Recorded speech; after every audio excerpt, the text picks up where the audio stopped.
فحش بات کو میں موجودہ دور میں کسی کے جملے کی ترجمانی کروں تو یہ کہہ سکتا ہوں جسے آپ اپنی زبان میں اورل سیکس کہتے ہیں، اس کو فحش بات کہا گیا۔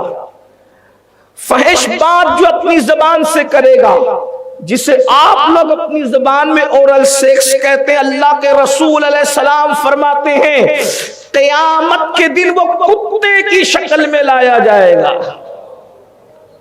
کتے کی شکل میں۔ اندازہ کریں فون پر گندی گفتگو، فحش گفتگو کرنے والوں، آنکھوں سے فحش دیکھنے والوں، اور دوسرے مقام پر یہاں تک فرمایا کہ فحش گفتگو کرنے والے کو کتے کے پیٹ میں لایا جائے گا، اسے کتے کے پیٹ میں لایا جائے گا۔ سوچو آج اس کو گناہ نہیں سمجھا جاتا، آج اس کو برائی نہیں سمجھا جاتا، نہ فحش گفتگو کرنے کو، نہ فحش دیکھنے کو۔ فحاشی عام ہو رہی ہے، بدکاری عام ہو رہی ہے، اس سے ایمان کو بھی زوال آ سکتا ہے۔ آئیے میں آپ کے سامنے ایک بہت بڑے محدث کی گفتگو پیش کروں۔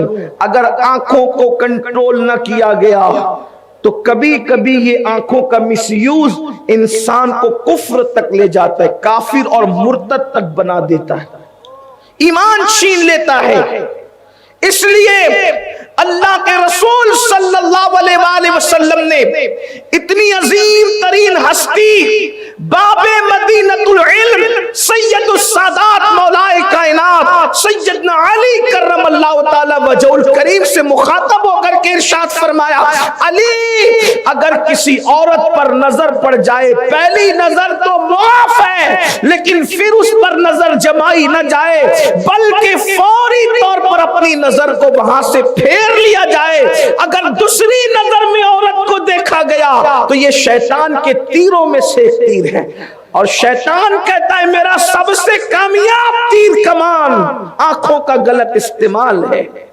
جب میں یہ استعمال کرتا ہوں تو یہ میرا تیر کبھی خطا نہیں جاتا۔ بڑے بڑوں کا ایمان لوٹا آنکھوں کے غلط استعمال کروا کر۔ حضرت عیسیٰ علیہ السلام نے تو اتنی احتیاط بتائی، بعض لوگ ان خیالات کو دقیانوسی خیالات کہنے لگتے ہیں معاذ اللہ، اور وہ بڑے روشن خیال بنے ہوئے۔ یاد رکھنا اللہ والوں کا خیال کبھی دقیانوسی نہیں ہو سکتا۔ جس روشن خیال کی طرف تم جا رہے ہو نام نہاد روشن خیال، وہ دقیانوسیت ہے، یہ نہیں۔ اسلام دقیانوسیت کیسے ہو سکتا ہے؟ سیدنا عیسیٰ علیہ السلام ارشاد فرماتے ہیں کہ عورت کو دیکھنے سے بھی بچو جو اجنبی اور نامحرم ہے۔ عورت تو عورت ہے، عورتیں جو کپڑے پہنتی ہے اگر وہ کپڑے بھی کہیں رکھے ہو تو اس کو بھی دیکھنے سے بچو کہ اس سے بھی دل میں شہوت اور زنا کے جذبات پیدا ہوتے۔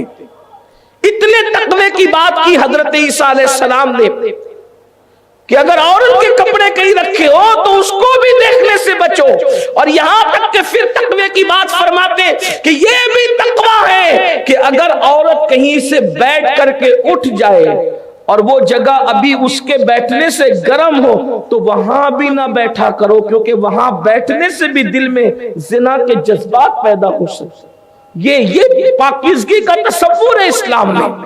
اگر کوئی بہت بڑا انسان بھی اپنی آنکھ کے حوالے سے بے فکر ہو جائے تو وہ بھی آنکھوں کے فتنے میں مبتلا۔ آنکھ کا فتنہ بڑا خطرناک ہے۔